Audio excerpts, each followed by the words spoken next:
Now then, okay, sorry about that, folks. We had a red light instead of a green light. Let me start all over. Welcome to Let's Go Fishing. I'll be your host, Steve Cox. I've got a special guest tonight with me, and Doug Pressley. He's the CEO and president of the Heartland Anglers. One of the best, biggest, fastest growing tournament trails we've got in the area here, and we'll be going to him for a lot of questions and some answers from him on certain things, and he's just going to kind of run through his tournament schedule. There's a lot of things coming up, and when we get ready to talk to Doug about that, we'll get the phone on and let you all call in and ask him questions that I might not cover or might miss or that kind of thing. One thing we do have going on tonight, you know, it's Valentine's Day. I'd like to say happy Valentine's to all you Valentines out there, and happy birthday to my wife. She's a Valentine girl, and today's her birthday.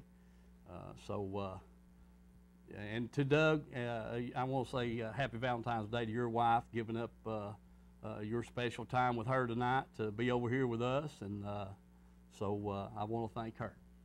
She knew she wasn't getting nothing, no way. Oh, well, okay. What did your wife get? Well, okay, I got her a big can of wax. What's she gonna do that wax? Well, I told her she had till Saturday morning to have my boat waxed up. I'm honestly, and I'm just kidding. I'm just kidding. Don't, yeah, you know, I know you wouldn't dare do that for me, so I was just kidding. But we had a nice evening today and took her out to dinner. So happy birthday and happy Valentine's Day. Got a couple of things going on here I want to mention right quick. We got a lot of answers and stuff for Doug that we want to talk about, and a lot of questions and things that he can answer for us. And also, I've got some film. We had a Heartland tournament on Watch Bar Saturday, and I didn't get to fish in the tournament myself. I wasn't fishing in it, but you know, this is going to show you all the kind of fishermen that we've got in this area. I don't know, I haven't heard how good they done on Norse, but I do know what happened at Watch Bar at Ladd Landing when I went down Saturday to catch some fishing tips and whatever from pass along to everybody and that kind of thing. And so we're going to go to that here in just a minute, but I want to remind everybody about our sponsors. You know, we got some great sponsors. You know, I want to quickly give you some heads up. You know, we got Bunch Marine and got Reynolds Marine, and those guys have 11 different brands of boats to offer. And if you can't get satisfied out of 11 different brands of boats, Doug, you're really not interested in one. They got you know, nice boats, and they have fiberglass boats or resin boats we call them, and aluminum boats, and they have pleasure boats. You know, they just got a whole menu of boats there between those two dealers, and they're both good people. And you need, if you're interested in a boat, get by there and see them, and you know, look what they've got to offer over, and they both do a good job on supporting you and keeping that thing on the water. Even if you've got a pleasure boat in mind, a pontoon boat, a duck hunting boat, they've got, you know, between those two dealers right there, they can satisfy whatever you might need. Second thing is our tackle dealers. We've got 3 tackle dealers, Jury's in Rockwood, the Tackle Box in Kingston, and we've got Edgemore Outdoors over here in Claxton. And those people are affiliated with Bass Pro Shop. They've got special things going on at their individual store and stuff, but man, they're there to help us, you know. So if you need any kind of tackle at all, and also Donna Joe got in a fresh order of ammunition and some guns this past week, so you might want to check with her. Talk with Jim at Edgemore Outdoors. He got, I think it's 1,800 pounds of fishing tackle in, so and he said there's no lead involved in it, so he's got the floor full.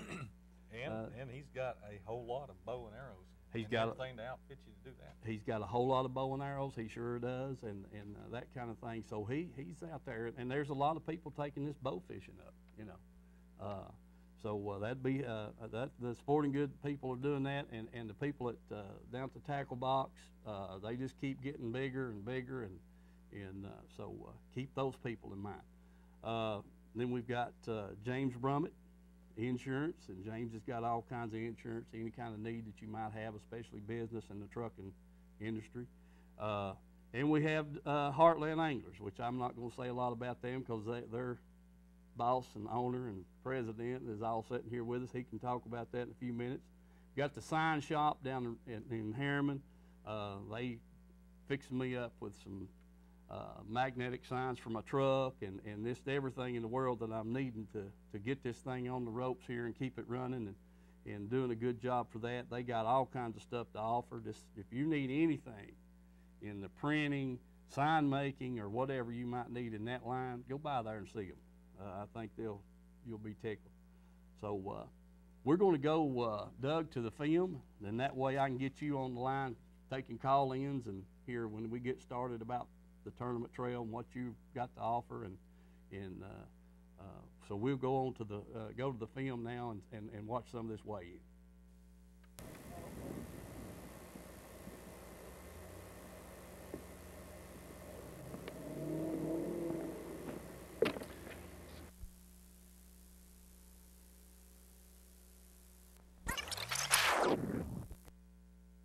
Cover the weigh-in and get an idea from some of the anglers on what the fish are biting. So we'll get covering the weigh-in as soon as they start coming in, and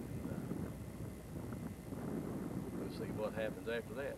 Thank you. Yeah, put them in the bag, bring them over. Put them in the ring bag. That's right there. Fishes on it. What, you got 2 fish? 2 fish. Yeah. 2 fish.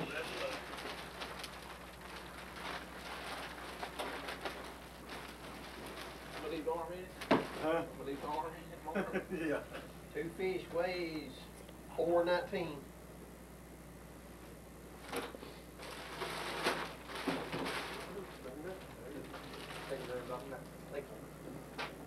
Hey, I'm here with Wes McLeod, and he's the first man to weigh in. Wes, tell us about the day's fishing out there. Well, I thought it was really tough today. The 2 fish I weighed in was only 2 bites ago. And I caught both of them on spinnerbait.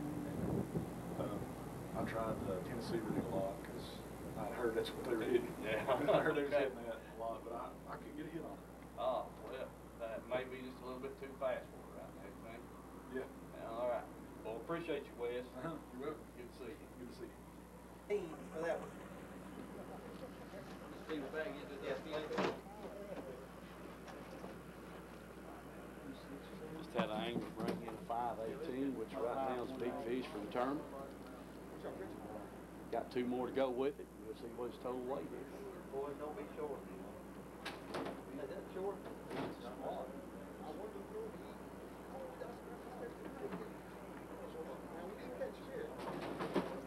Small mouth. What was it? Yeah. Get me scared there for a minute. Yeah, I thought, let's go. Several good bites of fish coming up right now.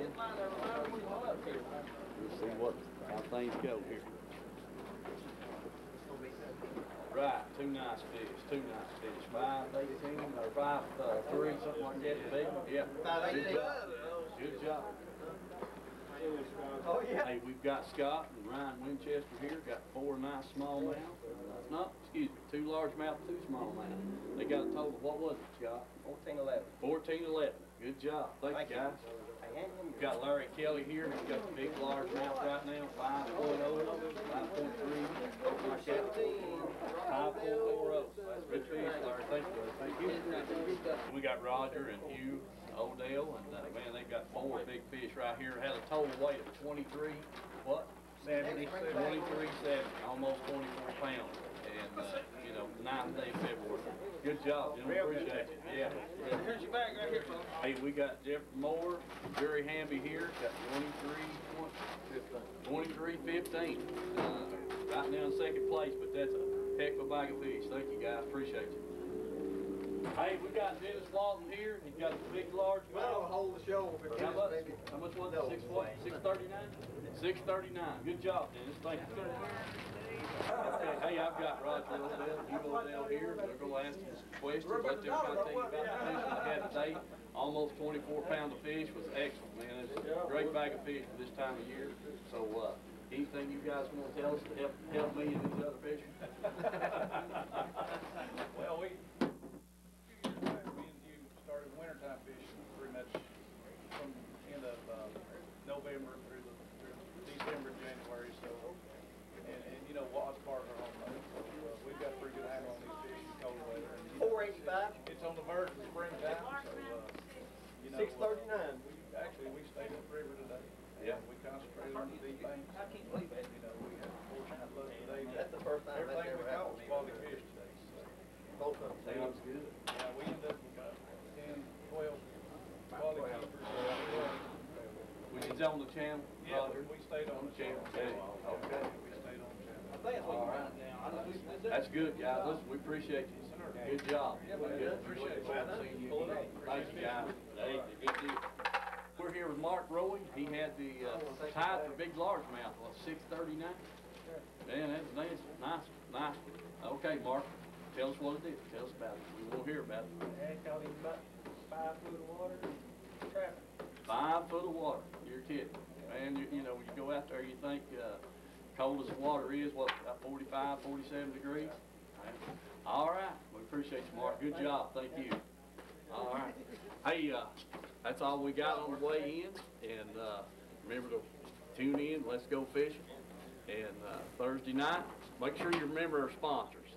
We got some great sponsors. You know, we got Bunch Marine. We got Jury's Bait Shop. We got Reynolds Racing and Marine. We got the Sign Shop. The Tackle Box in Kingston. Edgemore Tackle over at Claxton. James Brummett Insurance there in Oliver Springs.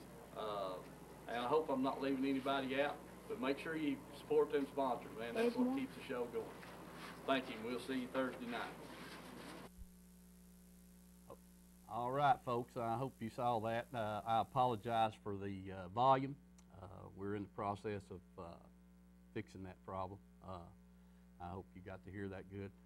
That just goes back to show you what caliber of fishermen we have in this area. I mean, you know, almost 24 pounds, 2 different boats, over 23 pound, and you know, a lot of people. I saw very few people that didn't weigh in some fish and that kind of thing. So, you know, we've got some fishermen around here. Oh, yeah, no doubt. I mean, we go down there and these guys on Wheeler are weighing in 25 to 28 pounds in a one-day tournament, you know, where that's normally a 2-day wait for most places. Right. I mean, we've got some real good competition, real good fishermen. They may not be able to afford to fish with the big boys, but they can sure put it on you on the weekend down here. There's no question about it. You know, they definitely know what's going on and how to catch them. And I hope as the course of this thing progresses with this show that we can pass some of those good tips along. You know, all these fishermen, we're never going to tell you the little tips, but some of the bigger stuff they'll let you know. And these guys are good people, but they do hold back a few little secrets. But if you get out there and fish for them, you can find that out yourself. That's the thing. Time on the water is what makes you a better fisherman. Agreed. And so you can, you know, just got to spend the time out there and talk to people and you know, a tip at the bait store, if you go in the tackle store and you walk down the aisle and you're looking for a crankbait, if there's not any there, you know you done missed the one that are biting. So most of these guys will buy the whole rack out, you know, 6 or 8 of them, and so if it's got the color there, most of these tackle stores have that little card behind the peg that's holding up the bait. You know, they'll say, hey, okay, that's sold out. Yeah, well, that's probably the one you need. But Another good tip is don't go chasing stories. Don't go chasing stories. They tell you a color and a bait to use, hang it up. Go find something else, because it's normally 9 times out of 10 it ain't the right one, right? That's exactly right. Exactly right.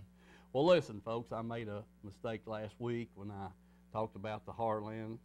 Doug's the man and president, CEO of Heartland Anglers, and I'm going to turn this thing over to him for a few minutes and let him tell us about the tournament trail, some history behind it, what's got it all started, and you know, anything you want to talk about, Doug, about the Heartland right now would be a good time to do it. You know, the money, the divisions you've got, and anything you want to mention. I'm turning it over to you, and if we can get the phone lines on, we'll take calls and people you can ask some questions. All right, I'll talk until we get a phone call. First off, we started this thing as a weekend angler tournament. It still is a weekend angler tournament, but we got a whole lot of good weekend anglers. So the competition's stiff in some areas, but we don't allow pros to fish with us. Our criteria is that you know, average everyday working man don't have a whole lot of money to go out here and compete nationally. The cutoff is you're allowed to fish 2 $1,000 or more tournaments in one season. After that, that's it. You know, you've pretty much give up on fishing amateur, and you've went over that threshold to fish professionally. So if you're still within that guideline, you can compete with us.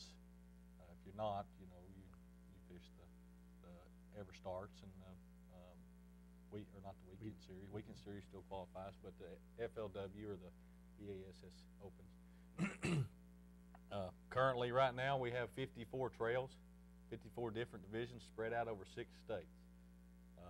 That number is growing every year. We started out, well, I can tell you 4 years ago, I think we had 14 or 15 divisions total. I think we were in 3 states. We had Arkansas at that time. We don't have Arkansas anymore.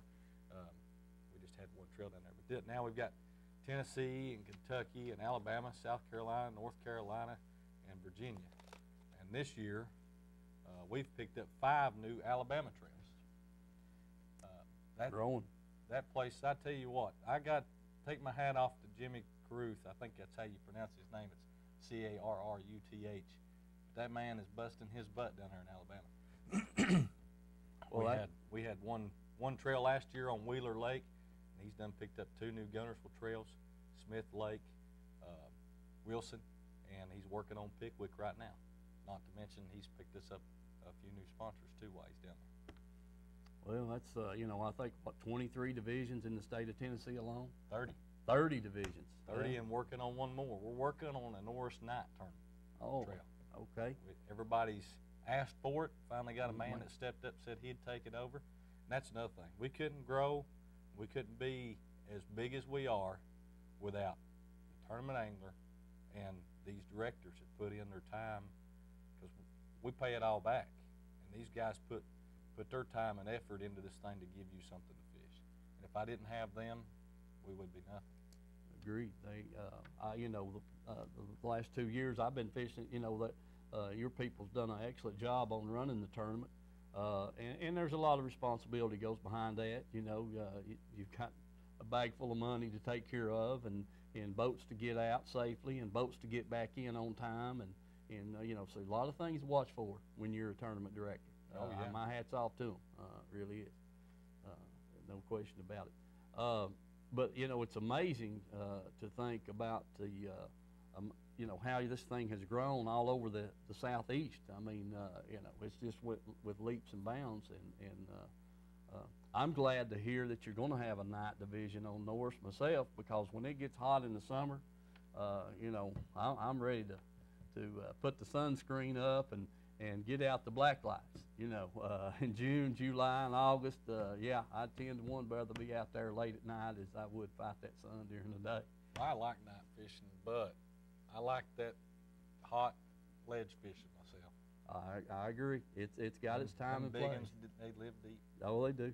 And you know, there's nothing wrong with the hot weather fishing. The fish love it, but I don't think too much of it.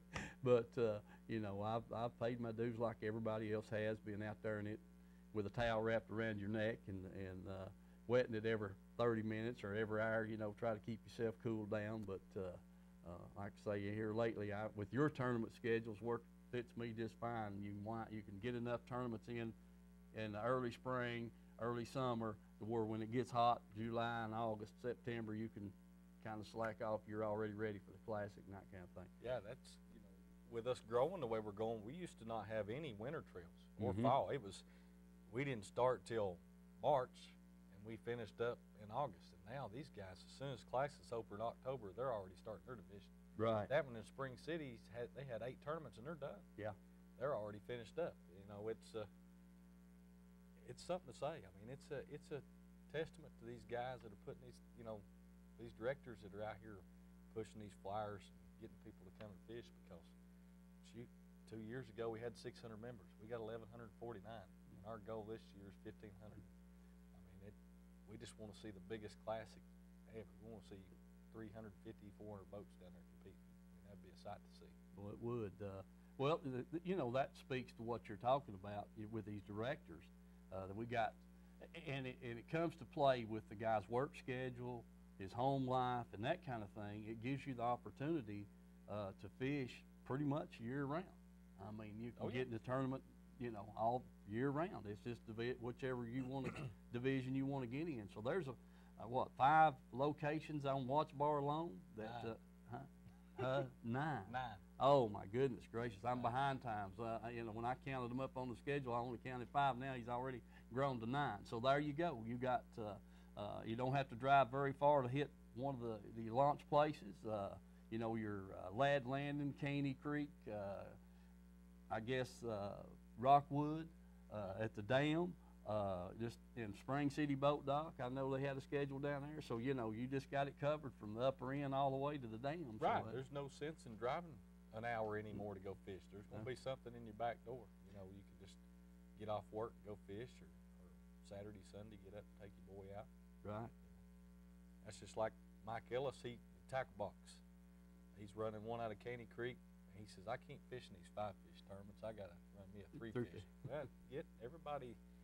There's a lot of people like fishing for 3-fish limits. Mike Ellis is running one this year on Saturdays. Well, let's talk about the 5 and the 3, and because it does change the amount of money and the hours that you do fish. So that's, you know, some people don't have 8 or 9 hours to put out. Well, you know, time you get up early in the morning and get to the weigh in or the launch place before daylight and get your boat in the water, you're spending 10 to 12, 13 hours, you know, in an 8-hour tournament. You're getting up early and you're driving down and getting ready and getting in the water, and then the time you get weighed in and get loaded up and get back home, you've about a 12-hour day. Yeah. So. And my wife says, well, you tired? You just fished all day. Yeah. You stayed out there in that sunlight for 13 hours. You're zapped. That's right. So, but that with your schedule, you know, that with the 3-fish limit, you guys don't fish as an 8-hour schedule. You're what? I think 6 hours, 5 I or think 6? it was safe flight to 1 or something. Something like that. Yeah. You know, Yeah. I mean, I might be wrong on that, but I'm pretty sure it was a shorter day. Shorter time on the water. And you got to fish totally different. I mean, you fish 5-fish limit, you go looking for 5 bites and then upgrade. Mm-hmm. That one, them boys are swinging for the fence for 3. Yeah. You know, there's no beating the banks trying to get 3 slicks. They're trying to get 3 monsters. It does change. It does change your thinking. There's no doubt about that. It definitely changes the way you think about or look at. You know, hey, I get a limit and then upgrade. You don't have enough time. You better get the big ones first. You know, Right. And right off the get-go, if you're going to stand a chance on winning. But you know, this tournament trail is just taking off here, and you know, the last couple of years, I know we were fishing the one when you first got started. Me and one of my fishing buddies, Rick, we were driving from my house all the way to Watch Bar Dam. Well, we fished 2 of the tournaments down there at the dam, and then the 3rd tournament we went to the dam while you guys were up here at Landing putting in. Well, that's 13 miles from my house, and then I still had about another 45 miles to drive to the dam. Yeah. So, and then, now the kicker of the whole thing was we got down there that morning and blasted off, and I asked my partner, I said, Rick, where are we going? And he said, buddy, I'm going to leave it up to you. And I said, okay. I said, I guess we're going to the river. So we ran all the way back up to Ladd Landing. So and then you had even more fuel costs. Yeah, and then I had more fuel cost added on that. Doesn't run a tank of fuel out of my boat. So, you know, and fished up there that day and came back down to the dam. So I told him, I said, Rick, we're going to have to get smarter. And I said, well, it's not about catching fish. We're going to have to drive smarter. So we started fishing the circuit out of there at Ladd Landing instead of driving. You couldn't ask for a better director. No, we had a good thing going there. So, but yeah, it's amazing how far we'll, you know, what we do to get the fish and that kind of thing. But you know, you guys are just your schedule, and I hope people really, you know, looks at this thing and gets a schedule, because it's trying to fit in with everything else that's going on in a guy's life, you know, with his kids and this, that, and the other. It gives him an opportunity to get out there and fish 5 hours instead of fishing 8, and be back home, that kind of thing. 3 fish limit instead of the 5. It's just real flexible. Yeah, and scheduling. this year we made it more flexible on qualifications. Remember, before you had to fish 4 out of 6 in your division. And now you get a card, and it's just like a Subway frequent buyer's card. It's got 10 blocks on it. You can either fish 4 out of the 6, just like before, if you want to stick with that one division. Or if you're a plant worker, you do shift work, and somebody's schedule may not mesh with your off days. Now you can qualify by fishing 6 anywhere. So you can branch out and go to Alabama for the weekend, compete, and actually get your card signed. So once you hit 6 anywhere, then you're qualified. So you can, for the lake hoppers, we're reaching out. You can fish with us if you're a lake hopper. If you just like fishing one lake, you can qualify that way too. So it's and we've got a price point for the demographic for anywhere. You know, we've got price points from $40 a tournament to $70 a tournament. So it depending on how much you can afford, you can find a tournament somewhere and compete in it. Well, that's you know, that's good information, and that competing is the thing. You know, I've been tournament fishing for a long time, and I've never failed to get excited the morning of the tournament. You know, we're sitting out there in line waiting to blast off, ease off, or ever how you've done it in the past. Whatever the rules are, you know, you're excited, and it's that adrenaline rush that carries you through the day, and it's competitive. You know, it's like any other sport. You're competitive, or you wouldn't be doing it. And so that's a good part of it, and I really do enjoy that part of it. And seeing people catch fish and enjoy themselves is another part of it, and you have a lot of good times and see a lot of things out on the water that you wouldn't ever see if you wasn't there. So it's a good thing. I'm tickled to death with tournament trails. I enjoy my pre-fishing or peaceful time on the water, but I really do look forward to the tournaments. Can't wait to get started. And you know, spring fever's here, people. It's time to go. And so if you hadn't got your boat de-winterized, you might want to get started, because the frogs have been hollering for 3-4 weeks now.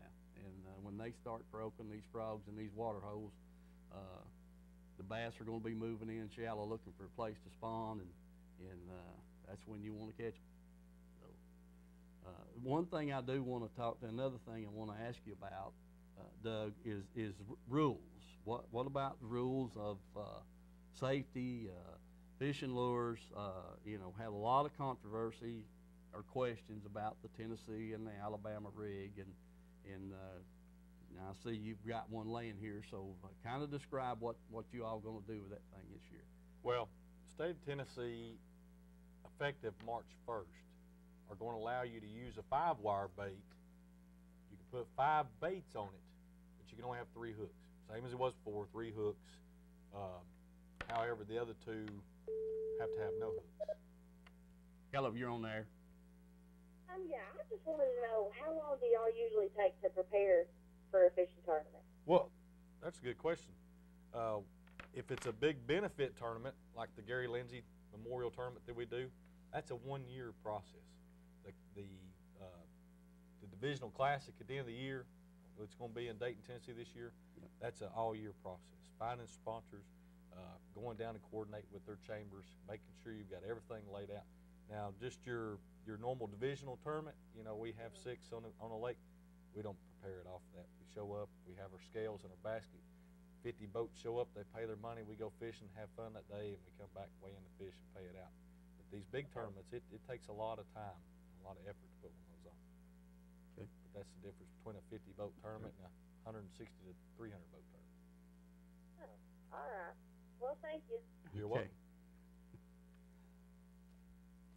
This, the Alabama rig, you're going to be allowed to use 2 dummy baits with no hooks and 3 with hooks. However, we are not, Heartland Anglers is not going to change our rule. Our rule is three baits, 3 hooks, no dummies. The reason that I'm implementing that is that it's too easy to get confused. If you're on the water and you see a guy throwing 5 baits, and our rule is, or the TWRA rule is 3 hooks and not 5, I'm telling you from here to the door, 15 foot away, I couldn't tell you if the man had a hook on that bait or not. However, it creates doubt and dispute. So to keep peace in the family, we're just going to stick with 3 wires and 3 bait. Now you can have 5 wires, but these 2 need to be, if there was 5 on here, they would need to be nothing on it, just blank metal. Mm-hmm. But yeah, effective March 1st, they're going to allow you to fish with 2 dummies along with 3 hook baits. Oh, and this is Mike Cox's crappie rig. Well, oh Lordy.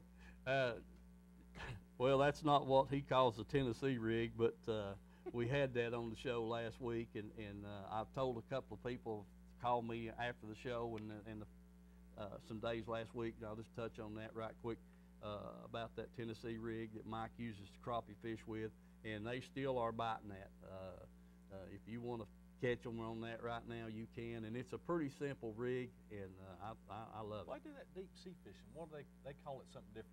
Do you know what it's called? It's got the little hair jigs on it all the way up to the line. Yeah, I don't know what they call it, but his Tennessee rig is the 2 open hooks and minnows on them, and sinker on the bottom. But it was a drop shot with It multiple drop levels of hooks. Yeah.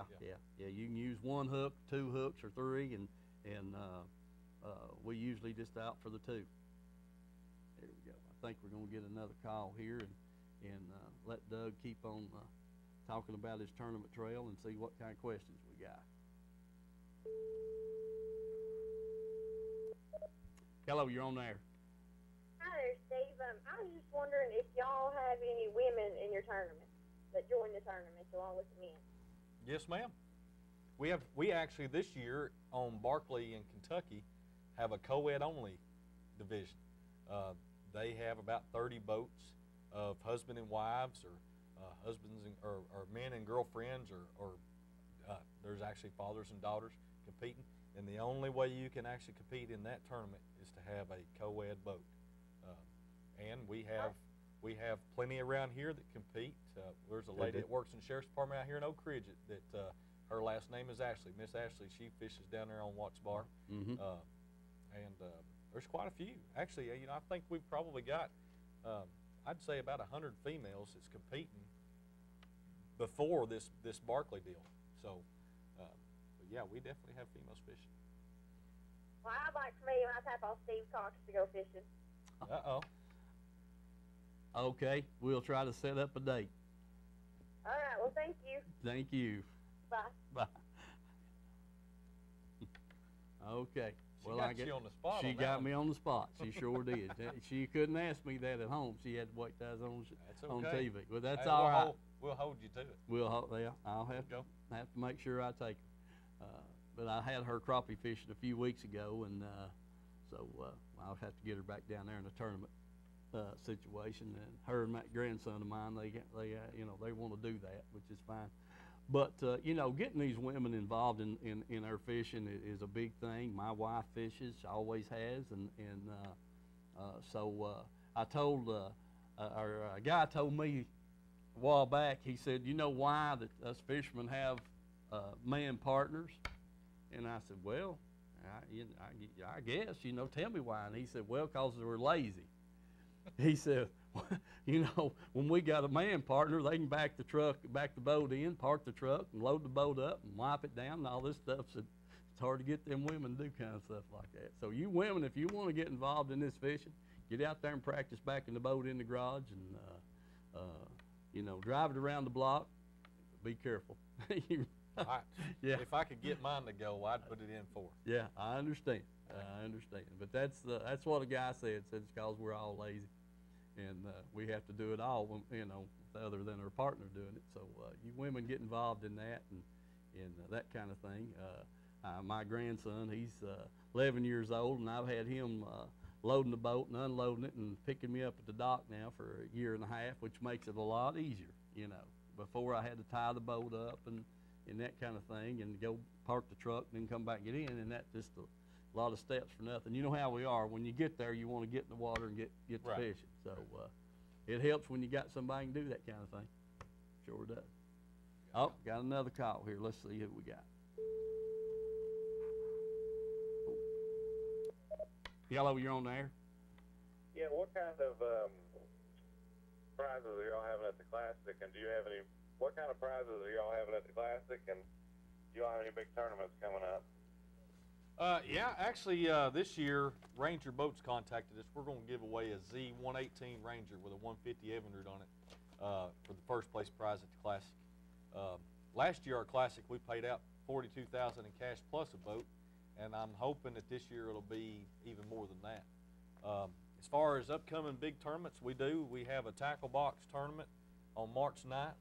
The tackle box is elected to donate $3,000 to first place. It's going to be a low entry fee of $50 a boat, which is unheard of for a $3,000 guaranteed purse. And we're going to pay out the other. Oh, I think I got it. We lost him there. I think we lost. But I'll finish his question there. It'll be $50 a boat. You got to be a Heartland Angler member or meet the requirements to become a member by showing up. You can pay that day. So we're looking at a big turnout for that one, for that kind of money. You know. Sounds like a good payback for a $50 entry fee. We got another call. We're gonna take it here. Hello, you're on there. I think I might have cut him off. I hope you call back. Sorry about that. Caller, if you would, call back, and we'll try to get you in and get your questions answered here while we got Doug on the hot seat. But you know, they are a good organization, and it's just flexible. Yeah, I mean, if whatever schedule you've got, I guarantee you can find a tournament somewhere in the Heartland anglers to satisfy whatever schedule you might have. So give them a shot at it, give them a chance. If you're a tournament fisherman, get out there and get involved in it, and they do run a good tournament. You know, and you know, depending on where you're on, Douglas, Cherokee, Loudon, Tellico, you know, they've got somewhere on that lake. Sounds like we've got a tournament trail and a director that'll take care of you if you want to fish. Yeah, and not all. I mean, some of them are just small, just a bunch of buddies that are competing Right. together, 15 boats or sometimes lesser. But Right. the biggest thing is everybody comes together as one at the Classic. We get all them boats in that one canal in Dayton. And that's a sight to see. 275 boats blasting off at the same time. You know, Right. one at a time. It's still safe. Safety's always first. Kill switches and life jackets on, and you know, plenty of space between yourself. You know, we don't. And thank God, you know, in the 5 years that I've been with the organization, we haven't had any major accidents. So that's a pretty good record. You know, a lot of things happen on the water that you really can't help, but the main thing is being safe, and for sure. What is the life jacket rule? As long as if you're running, you got to have the life jacket on, or is it up on plane? What is the rule on life jackets? I believe the rule says under forward power that the life jacket's got to be on, kill switch attached. Okay. So if you're running, which is, you know, you can follow the boat and it moving 1 mile an hour on ground. Exactly. You know? So it's always smart to have your life jacket on, Agreed. especially if you're wearing bibs. A lot of people don't know this. If you're wearing 100-mile-an-hour bibs, it's nice to have them. I got a set. They got Velcro at the bottom. They seal you completely off. However, if you fall in the water, they fill up with water and it don't come out. And it pulls you straight to the bottom. So anytime you're standing on the deck of the boat, you're in a downpour, and you got your bibs and your top on, please wear a life jacket. Because I lost a dear friend of mine a few years back, Gary Lindsay. He was wearing 100-mile-an-hour bibs, no life jacket. Mm. We don't have him today. That's a good point. I made a little mention there last week about the winter clothing and all that stuff, and keep your life jacket on. You get out there fishing in the wintertime, you got a lot of trip hazards laying around in the bottom of the boat that you usually don't have, you know, in the summertime. So good to wear them. We're going to take another call here and see. Hello, you're on the air. Yes, sir. I was just wondering if y'all know anything about the water temps. I was on Watch Bar there yesterday, and I was on the upper end, and the water was anywhere from 46.2 to 47.3 in that neighborhood. Stayed out on the channel pretty much, but there was some 47.5-degree water out on the channel in the upper end of the lake. I didn't get any farther down than Kingston, so I was just curious. I haven't been out in a while. Thank you. okay, buddy. Thank you. Bye. Okay. So, you know, when that water temp, that's what I'm saying, it's already in the 47-degree range with as much rain and cold weather as we've had. The frogs are croaking in the mud holes and what have you, and the little branches. So that water's going to continue, even though we got a cold day coming in Saturday. It's with the sunshine, it'll warm up 4 or 5 degrees during the day on the surface, and that translates on a little deeper. So, you know, it's getting right. The temperature's going to be getting right. You know, when it's up in the upper 40s and into the mid 50s, man, look out. Oh yeah. You know, and you know, with the weights that was weighed in down there Saturday in the tournament, they're biting pretty good. I'm curious to see what's going to happen this Saturday. I am too. Watch Bar Dam Division 2 starts this Saturday, and I'd say Modell boys is going to be back down there competing on that end if they did so well last Saturday on Atlanta. Good possibility. And there's some good fishermen out of that dam area down there too. Oh, yeah. They deal with Marion Tipton and Kendall Beatty. Yeah, they lock through and get into Chickamauga, and you know, Chickamauga, let me tell you, people, is as good a bass lake as we got around in this part of the country right now. I mean, I remember for years it was dead, you know, and everybody that lived down there tell you the same thing. But right in the last 4 or 5 years, it's just the grass has came back and the fishing's came back, and they're just killing them down there. You know, 11-pounders and 12-pounders coming out down there. That CBA was showing, was it 36 or 37-pound one-day finish this year? And it's only going to get better. Oh yeah. Yeah, it's you know, so you take Wheeler's coming back. My director last Saturday called me and said I had my tournament today. I had 25 boats. I said, well, that's good. He said, did you know that not one boat out of all 25 of them did not weigh a fish less than 5 pounds? Yeah. It's I mean, can you imagine trying to figure out who's got lunker and all of them's got one one? 5-pounder, right? You know, that's exactly right. But that's, you know, Chickamauga's coming back, and they had some good fishermen down there on that end of the lake at Watts Bar. So we'll catch this other call right here. And hello. Yes, I'd like to ask a question. Go ahead, ma'am. I would like to know, what if you don't have a boat? So is there boats to be rented for you, or is there people that will take you out on the water? Well, you know, I know there's the marinas around this area have boats to rent, and pontoon boats, the aluminum fishing boats, and that kind of thing. I would just get on the phone and call those people and see. And if you don't have a boat, there's a lot of fishing docks that's been built and have been built on a lot of the lakes right now, and they got nice places to fish, and these piers run out in the water, and you can get on that and do pretty well at times. So. And how would we locate those? You know, I don't know if TWRA or TVA has a map of those or not. I know the map at Walmart, the big book. Yeah. It's got them listed in there. Okay. Fishing piers. I think it's like $8 or $10. It's a big, thick book. It shows all the Tennessee lakes in East Tennessee, and it'll list fishing piers and fishing tractors and stuff in every little pocket for you if you're bank fishing to find it. And another thing, look on TWRA's site on the free fishing day. There'll be 3 or 4 fishing rodeos that day to take your kids, and the kids can catch their fish and then go and weigh them and have a big time, you know. So, I hope that answered your question and got you some good information on where to find those things, and Doug's well adversed on that kind of stuff, and but they do have maps that shows the brush piles and that kind of stuff, fish attractors and the fishing piers and stuff. But that's good information on the website. You just get to, might find out what you're looking for. Okay, well, I thank you very much, and you have a nice evening. All right, thank you. Good question. But you know, that's the thing we want to involve is we're sitting here, you know, talking about tournament fishing, but we really want to involve all the fishermen, the kids, and a lot of kids programs available in our area. Through as the year progresses, you know, they don't do a lot right now while school's going in and out, but I mean they're still in. But when the weather warms up, then it starts with a lot of kids programs, and I know you all are involved in that. Give us a little hindsight on something that you might be involved in on Kids Day. We're not at the moment. I wanted to start one at Cofield this year. I just didn't have the time.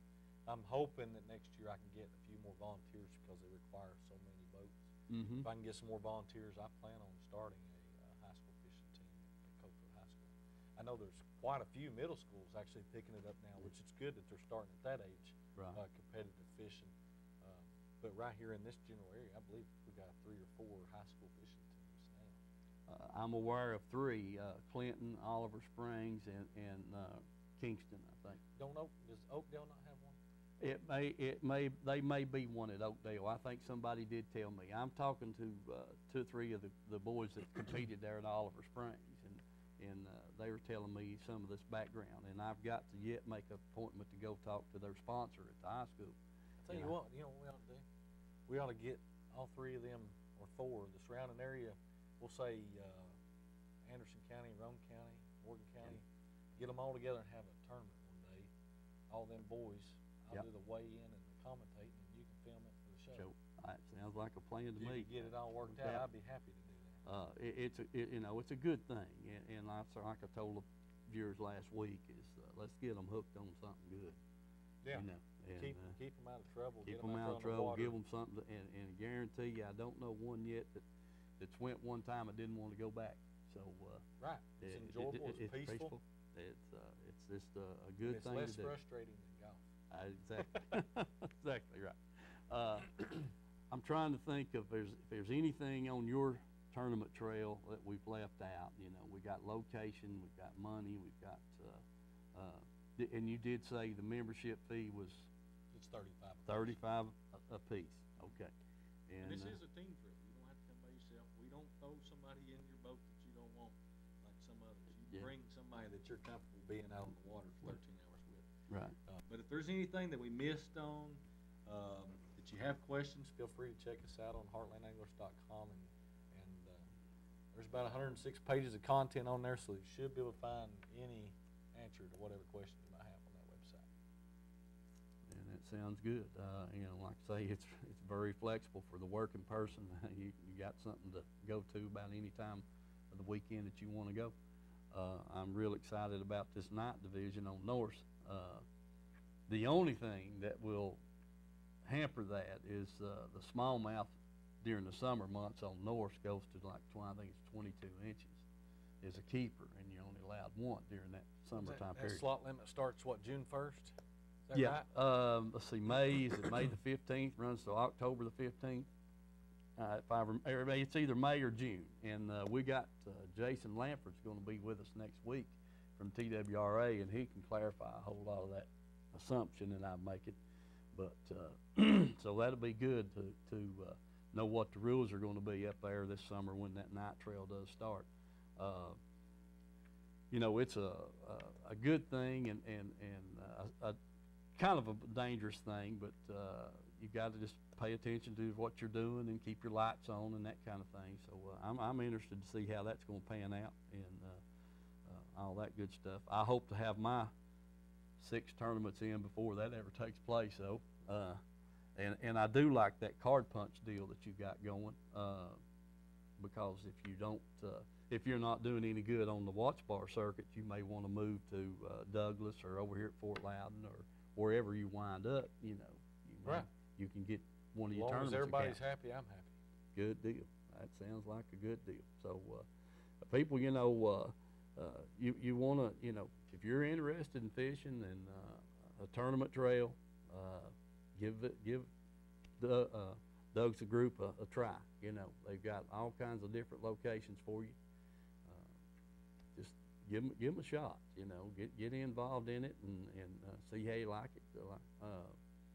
Like I said, I've been a lot of different tournaments and this, that, and the other, and they do a good job of running their tournaments, the ones I've fished. So if you're looking for a tournament to fish, give them a try and tell them you heard about this on Let's Go Fishing show. I got a couple of things. I don't want to cut Doug off yet because I got a lot more things to ask him and let him talk about. But the Tennessee Sportsman's Association, Jack Raines, they're having election of officers in the next few days, and Jack's number is 457-6665. And just getting a little information from Jack on this thing, you need to call him and talk to him about this officer thing and this association. If they don't get this thing staffed up, then there's a good possibility they may lose their accreditation with the state, and if that happens, then this thing is no longer exists. So if you people are interested in that, and I'll find out more details about it as we next week. And but if you're interested in talking to Jack, give him a call there at 457-6665. He'd be glad to hear from you. Edgemore Tackle, they've got a special sale going on tomorrow and Saturday, but you got to mention Let's Go Fishing. 20% off on a bunch of chatterbaits, and he told me about 5 different brands and models of those chatterbaits. So if you're a chatterbait fisherman, go by and see Edgemore Outdoors, old Jim there, and he's got a special deal going on with that. Let's see, there was something else. Doug, you got anything that we might have left out that you can think of? No, I would personally like to thank Edgemore Outdoors, Tackle Box, and Jerry's Bait Shop. They all three also sponsor us, just like they do you. And you couldn't ask for a better group of people. I really could. I made the comment last week. I had thought I knew a lot of people, but in the last 4 or 5 weeks, I've kind of doubled my portfolio on how many people I do know now. So, and they are good people. All 3 of those places, they got good tackle. Right. If you need something, they don't have it. You can go. If you live on the, the Watch Bar Inn, you go down there and see Donna, and she'll order it, and she'll call you, and when she gets it in. Right. If you live down here next to the steam plant, you can go right over there and see Ed or Jim, and they'll order it and they'll put it in that filing cabinet for you, and you'll be there waiting on you. Yeah. Or Mike Ellis, either one. He'll order whatever you need. So, good group of people. 2 more people, as you mentioned, Mike, Sonia Coffee, and Zach Coffee. Now, you probably missed this last week. They're the owners of the Tackle Box. I hope that's news to you. Well, I knew that, but Mike Ellis does all their ordering. He helps them out, and Sonia and Zach own this thing, and Mike is involved in it. He wants to see it go too, and I'm glad for that. Rather than just turning the thing over, and because Zach's a young man, and his aunt is really helping him, giving him something to work towards. It's a heck of a story. The boy lost his dad, and she's got the store now, and it's going to be his as he gets older, and so it's a heck of a story, and Mike is helping them keep the thing stocked up, and with his experience, I'm tickled to death for him doing that. It's been real easy, just walked off, but knowing the kind of guy he is, I'm glad he's doing that for them. But they are, and call them, and like you said, get them anything that they want. So, sounds good. All right, man, we're going to take some call-ins. I'd like somebody to call in and give us a fishing report on the crappie or the bass, whatever. I forgot to cover that Gary Lindsay turn. Oh, goodness gracious. You're not doing nothing. July 5th weekend. Come and fish 12 solid night hours at the Gary Lindsay Memorial Firecracker Fishing Tournament. Not only can you enter as a bass fisherman, but this year we got different criteria. Mm-hmm. You can show up and you can compete as a bass fisherman or a cat fisherman. We got two different pots. We got a pot for 3,000 or 2,000 guaranteed for first for bass, 1,000 for second, 750 for third. Plus we pay up one place for every 5 or 7 boats after that. Catfish, however, you can use live bait. You come in there and say, I'm gonna fish for catfish. 2 biggest catfish, we're gonna get $600 for first place catfish, $400 for second. We feed you dinner and we feed you breakfast. Wow. So you can't go wrong for a $50 entry. Oh, that sounds pretty. All the proceeds are going to the American Red Cross. All right. Listen, I've been told we only got a few seconds. I want to thank all of our sponsors. I want to thank you people for tuning in. I hope we've informed you on a lot of things, and I want to thank Doug for being my guest. And we hope to see you next week. And remember, when you get to these places, tell them you saw it on Let's Go Fishing. And I want to thank you.